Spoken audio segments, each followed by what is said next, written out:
औज़ु बिल्लाहि मिनश्शैतानिर्रजीम बिस्मिल्लाहिर्रहमानिर्रहीम। उम्मुल मोमिनीन हज़रत उम्म सलमा रज़ियल्लाहु अन्हा।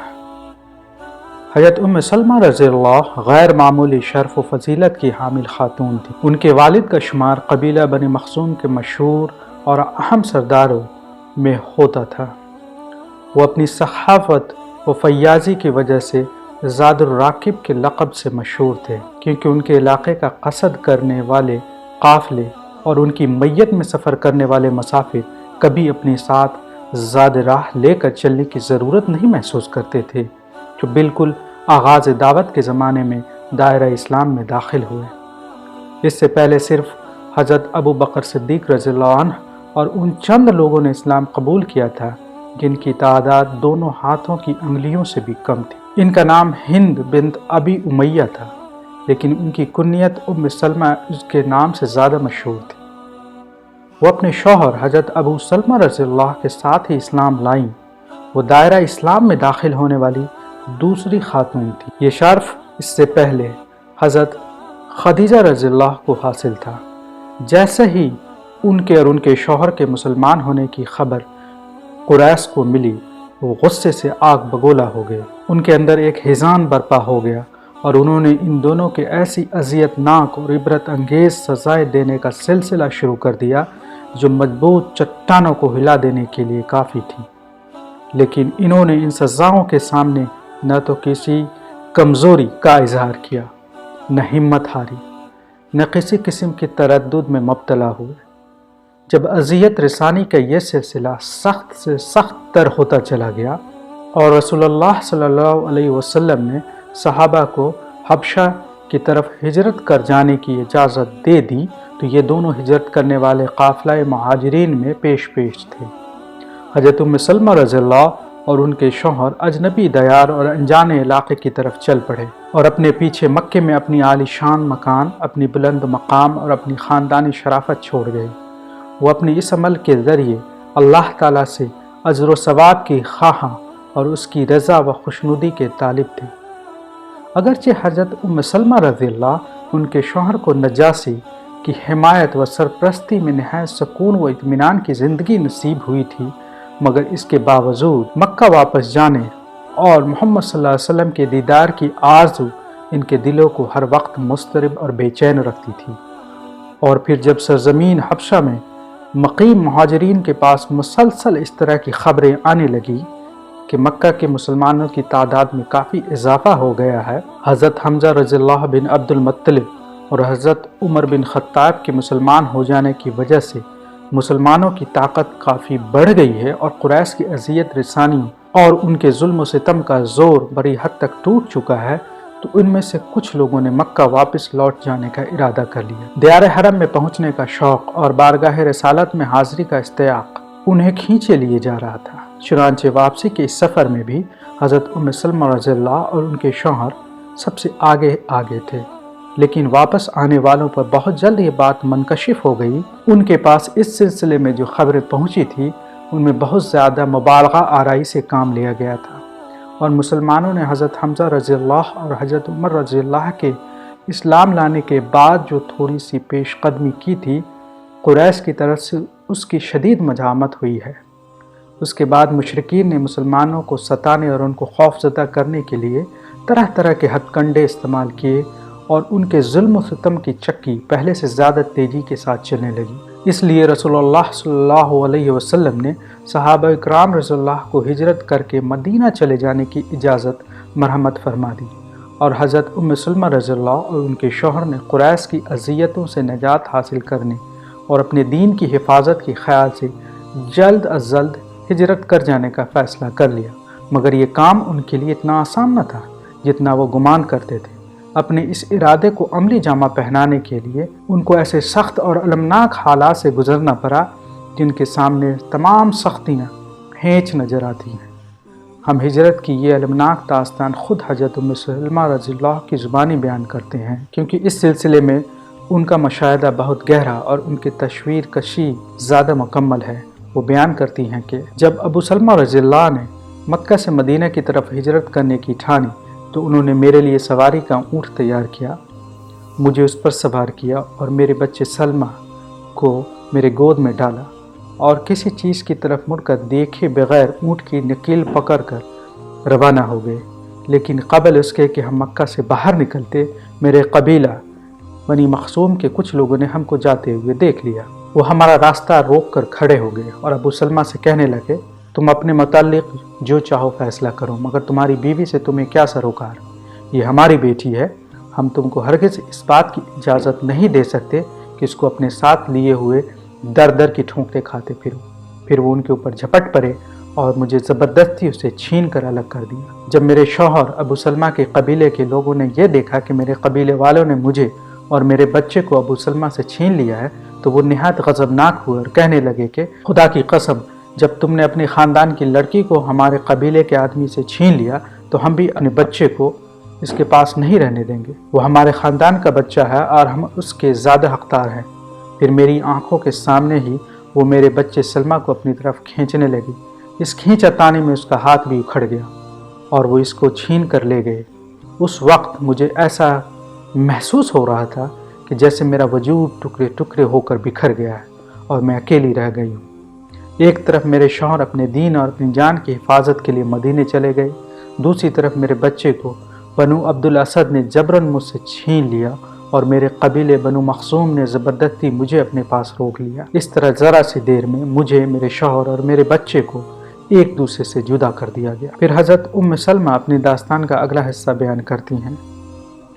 उसके बाद से मेरा रोज़मर्रा का ये मामूल हो गया कि सुबह सवेरे मक्का की बाहर बतह की तरफ निकल जाती और उस जगह जाकर बैठ जाती जहाँ मेरे साथ ये अलमिया पेश आया था।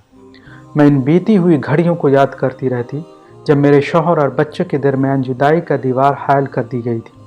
मैं बराबर रोती रहती, यहाँ तक कि रात के साए गहरे हो जाते। मेरी ये हालात 1 साल या उससे ज़्यादा लगभग रही।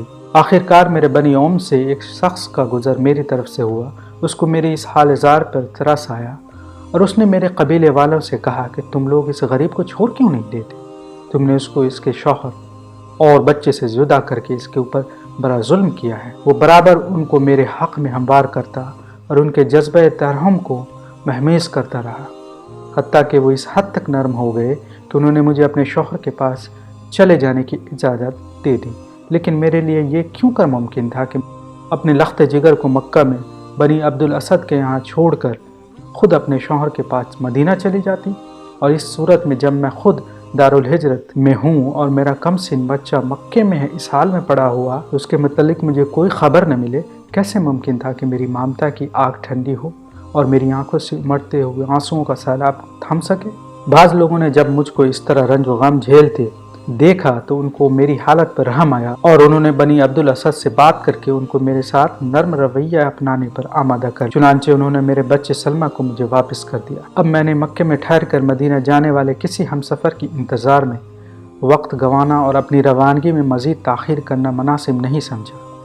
मुझे अंदेशा था कि इस असना में कहीं कोई ऐसा हादसा न पेश आ जाए जो मुझे मेरे शौहर के पास पहुँचने से रोक दे।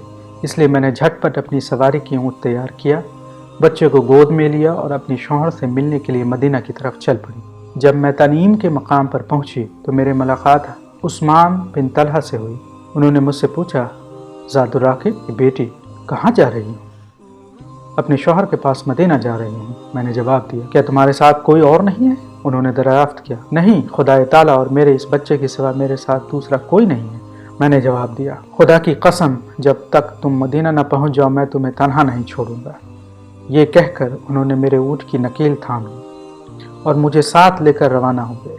खुदा की कसम, इससे पहले मुझे किसी ऐसे अरब की सोहबत नसीब नहीं हुई थी जो उनसे ज़्यादा करीमुन नफ्स और शरीफ हो। उनका हाल ये था कि जब वो किसी मंजिल पर पहुँचते तो वो ऊँट को बिठाते और ख़ुद मुझसे परे हट जाते। जब मैं ऊँट से नीचे उतरकर ज़मीन पर ठीक से खड़ी हो जाती तो वो ऊँट के पास आते, कुजावा उतार कर ज़मीन पर रख देते और ऊँट को ले जाकर किसी दरख्त से बांध देते। फिर मुझसे दूर किसी साए में लेट जाते। जब रवानगी का वक्त हो जाता तो वो उठकर ऊँट के पास आते, उसको तैयार करके मेरे करीब लाते और मुझे उस पर सवार होने की इजाज़त देते हुए दूर हट जाते। जब मैं सवार होकर इत्मीनान से बैठ जाती तो आते, उसकी नकील पकड़ करके आगे आगे चल पड़ते। मदीना पहुंचने तक रास्ता भर मेरे साथ ان کا یہی رویہ رہا۔ جب ان کی نظر بنی عوف بن عمرو کی بستی قبا پر پڑی تو بولے کہ تمہارے شوہر اسی بستی میں ہیں، خدا کا نام لے کر چلی جاؤ۔ یہ کہتے ہوئے وہ واپسی کے لیے مکے کی طرف مڑ گئے۔ بچھڑے ہوئے ایک طویل عرصے کی جدائی کے بعد دوبارہ ہم ایک دوسرے سے ملے۔ حضرت ام سلمہ رضی اللہ کی آنکھیں اپنے شوہر کے دیدار سے ٹھنڈی ہوئی اور حضرت ابو سلمہ رضی اللہ کے دل کو اپنی بیوی اور بچے کو پا کر قرار و سکون نصیب ہوا۔ اس کے بعد واقعات اور حوادث تیزی سے گزرتے رہے۔ یہ غزوہ بدر ہے جس میں حضرت ام سلمہ شریک ہوئے اور فتح یاب و ظفر مند ہو کر مسلمانوں کے ساتھ واپس لوٹے، اور یہ ہے معرکہ احد۔ جنگ بدر کے بعد حضرت ابو سلمہ رضی اللہ اس غزوہ میں بھی ایک بہادر کی طرح شریک ہوئے اور اس میں اپنی جرأت و ذات کی انمت نقوص چھوڑ آئے۔ جنگ سے واپس آئے تو ان کا جسم زخموں سے چور تھا۔ وہ برابر زخموں کا علاج کرتے رہے اور بظاہر ایسا معلوم ہونے لگا کہ وہ زخم مندمل ہو چکے ہیں، مگر حقیقت میں ایسا نہیں تھا۔ وہ زخم بظاہر تو بڑھ گئے تھے مگر اندر ہی اندر خراب ہو گئے تھے۔ ایک دن اچانک پھٹ گئے اور حضرت ابو سلمہ رضی اللہ بستر سے لگ گئے۔ اس زمانے میں جب وہ اپنے زخموں کے ساتھ کشمکش میں مصروف تھے، ایک دن اپنی بیوی سے بولے کہ ام سلمہ، میں نے رسول اللہ صلی اللہ علیہ وسلم کو یہ فرماتے سنا ہے، جو شخص کسی مصیبت میں مبتلا ہونے کے وقت ان للہ و ان الیہ راجعون پڑھے اور دعا کرے کہ خدایا میں تجھ سے ہی اس مصیبت کا عذر چاہتا ہوں، الہی تو مجھے اس کا بہترین نعم البدل عطا فرما، تو اللہ تعالیٰ اس کے لیے تلافی معافات بہترین صورت پیدا فرما دیتا ہے۔ حضرت ابو سلمہ رضی اللہ کئی روز تک بستر علالت پہ پڑے رہے۔ اس دوران ایک دن صبح کے وقت رسول اللہ صلی اللہ علیہ وسلم ان کی عیادت کے لیے تشریف لائے۔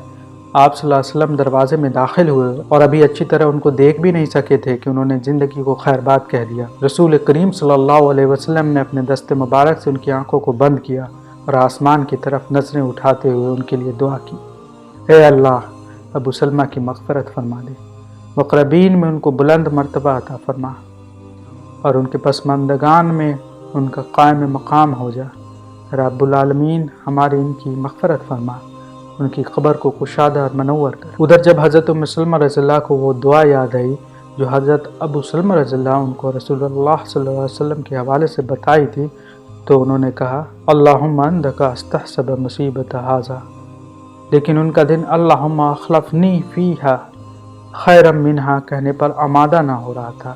وہ دل ہی دل میں کہہ رہی تھی کہ ابو سلمہ سے بہتر کون ہو سکتا ہے جن نعم البدل کے طور پر طلب کیا جائے، لیکن کچھ دیر بعد انہوں نے دعا مکمل کر دی۔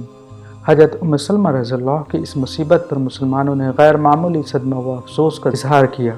انہیں ایوم العرب کے لقب سے نوازا، کیونکہ مدینہ میں ان کے ننھے ننھے بچوں کے سوا ان کے اہل قبیلہ و خاندان میں سے ان کا کوئی قریبی سرپرست اور ہمدرد نہ تھا۔ مہاجرین و انصار دونوں نے بیک وقت اپنے اوپر حضرت ام سلمہ رضی اللہ کے حق کو محسوس کیا، اور ان کی عدت وفات گزرتے ہی حضرت ابو بکر صدیق رضی اللہ نے ان کے نکاح کا پیغام دیا، مگر انہوں نے ان کا پیغام منظور نہیں کیا۔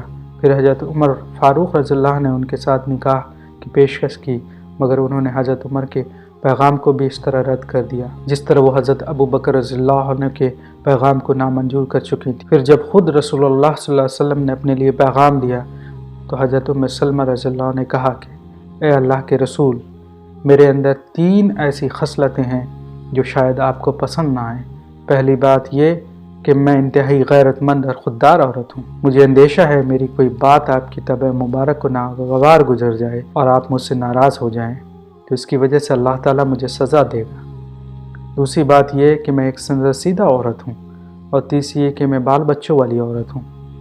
رسول اللہ صلی اللہ علیہ وسلم نے ان کی یہ تینوں باتیں سن کر ارشاد فرمایا کہ یہ جو تم نے اپنی غیرت مندی اور خودداری کی بات کہی، اس کے لیے اللہ تعالیٰ سے دعا کروں گا کہ تمہارے اندر سے اس کو دور کر دے، اور جہاں تک سند رسیدگی کی بات ہے اس میں میری حالت تم سے مختلف نہیں ہے، اور یہ جو تم نے بال بچوں کا ذکر کیا تو اس کے لیے کسی فکر کی ضرورت نہیں ہے، تمہارے بچے میرے بچے ہیں۔ پھر رسول اللہ صلی اللہ علیہ وسلم نے حضرت ام سلمہ رضی اللہ سے نکاح کر لیا، اور ان کی وہ دعا مجسم قبولیت بن کر سامنے آ گئی جو انہوں نے اپنے شوہر کے انتقال کے وقت کی تھی، اور اللہ تعالیٰ نے ان کو ابو سلمہ رضی اللہ کا نعم البدل عطا فرما دیا، اور اس وقت سے ہند بنت ابی امیہ مخزومیہ صرف سلمہ کی ماں نہیں رہ گئی بلکہ تمام مسلمانوں کی ماں ہو گئی۔ اللہ تعالی حضرت ام سلمہ رضی اللہ کے چہرے کو جنت میں تر و تازہ اور بارونق رکھے، اس سے راضی رہے اور ان کو راضی رکھے، آمین یا رب العالمین۔